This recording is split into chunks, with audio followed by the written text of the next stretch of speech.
So let's talk about culture Yeah. again. And you've had this incredible, I think, storied career in so many incredible organizations.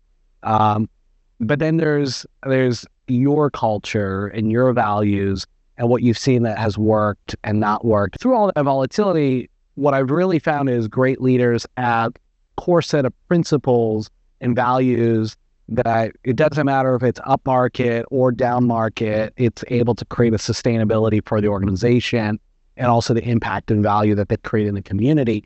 Can you tell us a little about kind of what drives you? What are those values and what is a culture that you feel like, that you've been able to pick up over these decades of experience? Yeah, that's such a good and personal question. I think everybody's a little bit different. For me, there are a couple of key things. One is, being very clear on the why. So why are you really in business?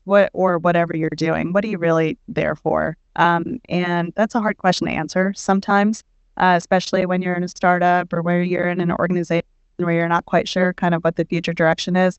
But again, what's the purpose of what you're trying to deliver? Not just about the financials, but what is the goal of the service or the business that you're in, and how is it enriching the lives of other people or making the community better or delivering something that others couldn't have, right? And that to me is very fundamental.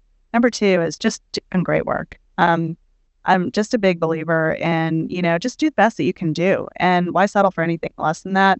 I know my kids will attest to the fact that I drive them crazy, where I'm like, well, you can do better, you know? So that's a big thing. Self-sufficiency is very important to me, in that, figure it out. Like, it's not beyond the wit of man. If you can't figure it out and you know that you need help and resources and other partners to help you get it done, that's fine. But don't just ignore the problem. Don't ignore the issue. That's very important. And then ultimately, at the foundation of all of this, and I learned this, thankfully, early in my career, when I worked for Procter and Gamble, is the power of a high performing team.